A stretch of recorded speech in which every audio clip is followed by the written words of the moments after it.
I think it's a lot easier for us to forgive other people than it is for us to forgive ourselves. I'm sure you've found that. We let other people off the hook, but we can be our own worst critic.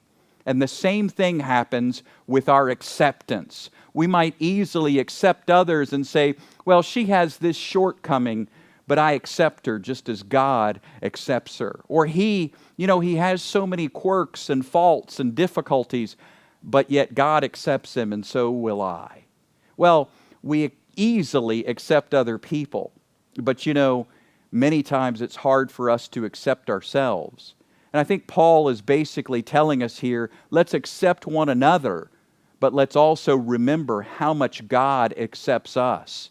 Because someone who believes they're not okay, that they're not acceptable, that they're not good enough, that they need to be fixed before they'll be okay with God, they need to be changed. You need to wait because God is in love with a future version of you that tries harder and does more and works harder at pleasing God.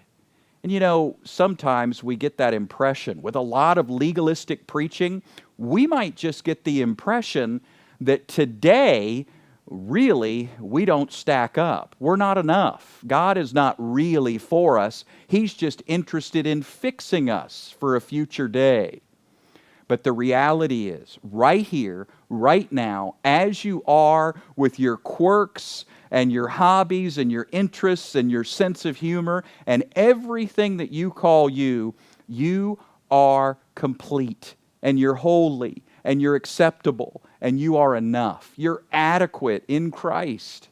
And so God's not trying to fix you or change you into another person. He loves you and embraces you just as you are.